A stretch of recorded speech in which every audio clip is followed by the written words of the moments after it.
Hey everyone, I'm Roger Palomino with Houston Media Source. As you can see, we're at the Westin Galleria awaiting my friend who flew all the way from New York City. He's an actor, host, and MC who's worked on many films and television projects. Not only is he an inspiration to myself and to many others, I met him back in 2009 on a reality show in which I was a participant and he was a host. Without further ado, let's give a warm welcome to the talented Mario Enrique. Follow me as we listen to what he has to say.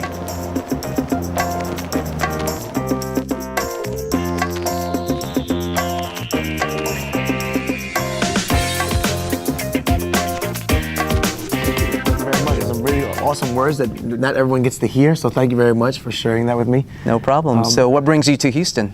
Well, I'm actually emceeing an event out here. It's a private event, and I was flown in to MC. And what that essentially means is, private events made with a DJ and dancers, and there are a lot of great MCs in this country. I think I'm one of the lucky ones that gets to travel around. I'm in New York, all tri-state area, Boston, Texas, Tennessee, Florida, California. So it's growing, and that's what I'm doing here. Wow, quite a bit of traveling right there. A little bit. Yeah, so let's rewind back to 2009 and the reality show that I was a participant in. So what can you tell us about that experience as far as like being a host? That it was awesome. Yeah. That was an awesome experience.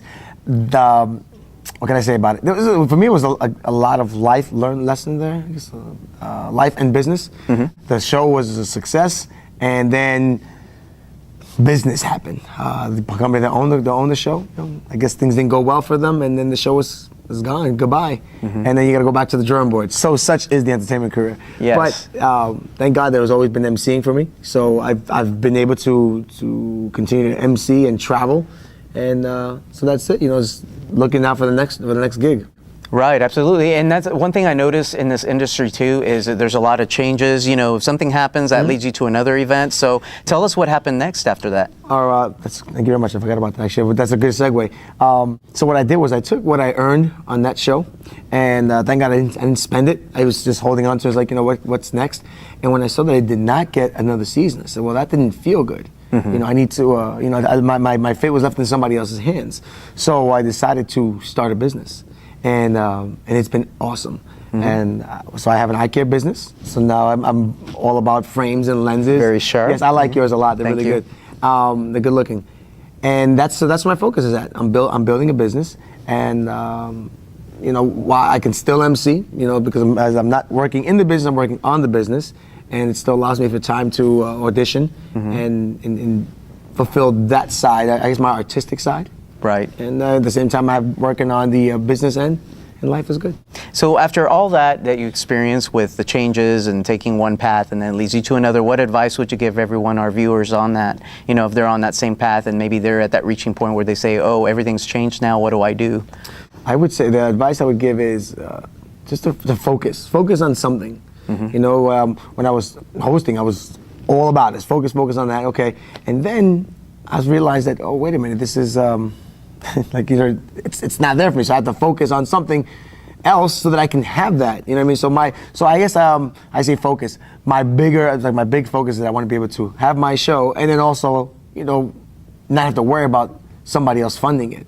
So I guess the word actually not focus, more have a why. That's it. I'll change my answer. A purpose. Yes, have a purpose, have a why as to whatever it is you're doing, and then the road is going to just like this, like traveling cross country. It's not just a straight road. Sometimes you're going this way and that way, and sometimes there might be a detour. You got to take another way. But at the end of the day, if you can make it from New York City to California on a road trip, doesn't matter how you get there, if you're high and low, if your car broke down, is you get from New York to Los Angeles. Sometimes it might take a little longer than planned, but you get there. And I think that's the exciting part of it. So my answer to your question is have a strong purpose, have a strong why as to whatever it is you want to do, and then enjoy the journey.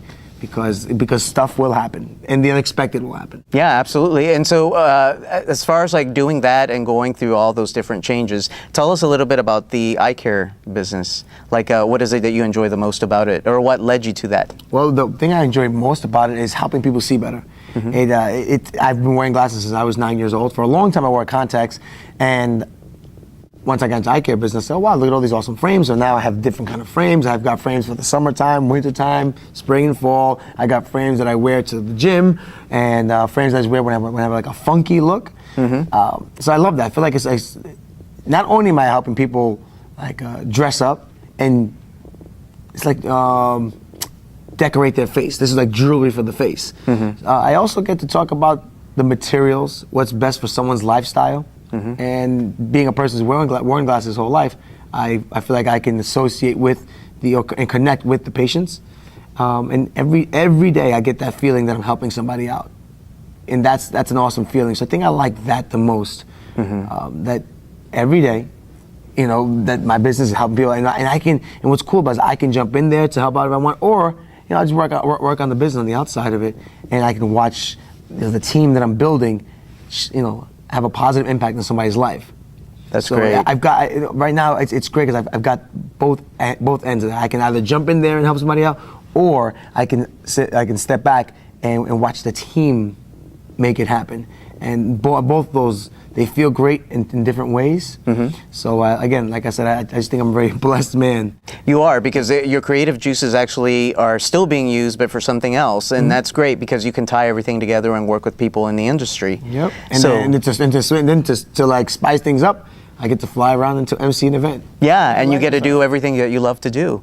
So how do you feel about the social media? Because the social media is actually something that everybody uses now for the industry. So what is your personal take on that? I think it's awesome. Yeah? Oh my, I think it's fantastic.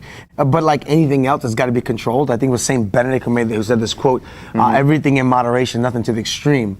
So take anything. Too much of anything is not good for you. You know, too much water. Water is good for us, right? But we drink too much water, we drown. You know? Right. Not enough water, you die.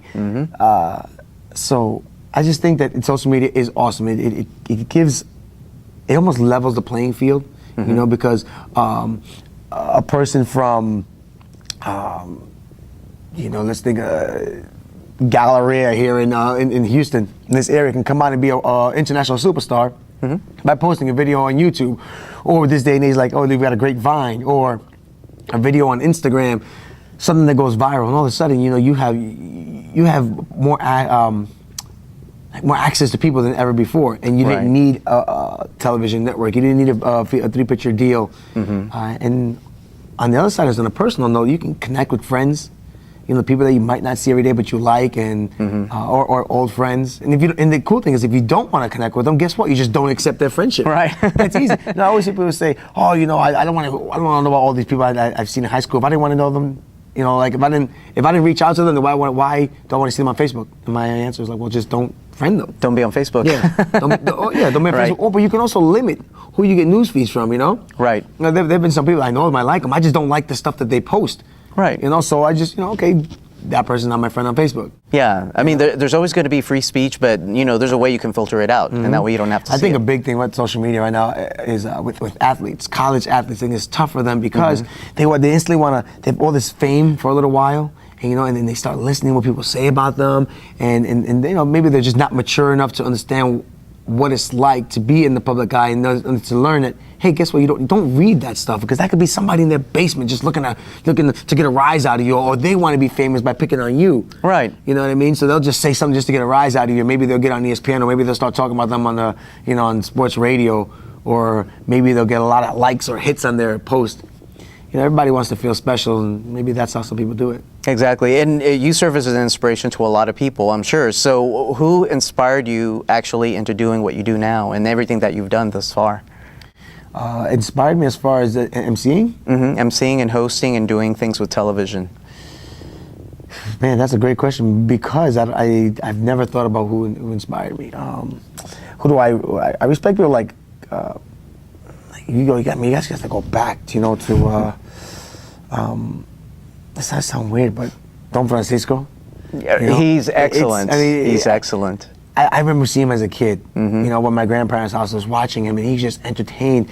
And this is like a grown man wearing silly hats, making jokes, just dancing around. And I was like, this man just looks like he's having the time of his life. He's an amazing MC and host. I mean, I love his work. Yeah, so definitely that's somebody everyone can relate to. I would say, yeah, if I was put against the wall and said I had to give an answer, I guess that's it. You know, subconsciously, that's what I remember as a kid. emceeing and hosting, that really just came my way. I used to be a dancer, and from dancing, I was just handed the microphone, and at first I didn't want it. I was like, oh, that's okay, I don't need it. But then it just worked for me, and now the microphone is just, I'm very comfortable on the mic. I love engaging with the crowd. I love bringing positive energy to an event, and so as far as emceeing, I don't know. I didn't have an inspiration. I didn't want to do it. And somebody made you do it, right? Yeah, I actually got caught. I got tricked into doing it. I showed up to the event and there was no MC, and they're like, "I guess you have to do it." So I grabbed the mic, and because, like they say, the show must go on. Right. And that was it. Once I did, I was okay, great. I did the event. It went well, and then before you know it, the jobs just kept coming, and they haven't stopped. That's excellent. So now that you've done all of that, what is next for you in the future? What do you have coming up? Any upcoming projects? Any new business plans or ventures? Oh my goodness! Yes, I do. I have a couple of business ventures that I want to invest in. Don't necessarily want to work in it, but just want to invest in them. And that's on the back burner. That's not at the forefront. Well, right now is the eye care business. I'm really involved in that. And as far as it's not on camera because the events are not recorded, but there's always the emceeing. And as far as being back on camera, I hope in the next year or two to come back with a show that I started a few years ago, and I just needed to get the focus back on it. It's called Finding Fascinating People. I absolutely love that. Yeah. And once I get the eye care business going and it's completely on its own, then I'll be back with Finding Fascinating People. Yeah, and I myself have watched Fascinating People or Finding Fascinating People, and I love the show. I love the concept, so I'm sure you're going to do very well with that. Even if I don't do well, at least I'll have a great time doing it. Yeah, it's awesome. I love it. And that shows. Yeah, as long as you're having fun with it, I mean, that's all that really matters, and people are going to gravitate to that because. We'll see. Well, hopefully, it's the concept is I mean, it's so simple, and I just think it's like. There are some people that they're not famous, but man, they fascinating. Like sometimes it could be like your grandfather or just a relative or just that random person that you see, you might meet at the park, and they've got these amazing stories, and you're just like, wow, you're just so like I could sit here for hours with you. Well, those are the people I want to find, and I'll have a good time doing it. Yeah, and you're right about that, because aside from celebrities, I can think of one fascinating person, just my father, not because he's my father, but because he continuously works. Even though he's well in his retirement years, he loves working, he loves what he does. So, that's an inspiration. Your dad's unique. He's one of the guys, people say, there are not many people who love what they do, but your dad is one of those guys. Like, he loves what he does, one of the lucky guys in life that probably doesn't feel like he's working when he's working because he loves what he does. He has passion. Right. And that's exactly what you do. I mean, you love what you're doing, and everything that you do it well, you succeed. Thank you. Guys, all these compliments. My goodness. Thank you. And like I said, you serve as an inspiration. inspiration.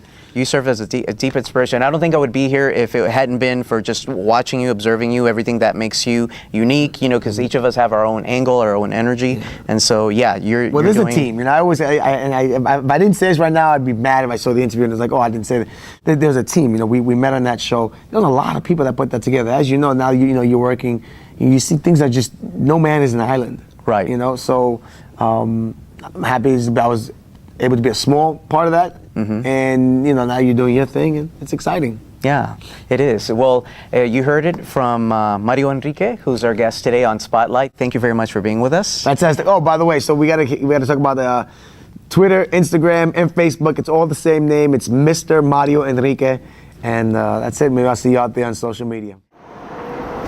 And that's it for the interview with Mario Enrique. For more information, just type his name on Twitter or Facebook. I'm Rajo Palomino, reporting for Houston Media Source. Thank you for joining us today. We'll see you next time.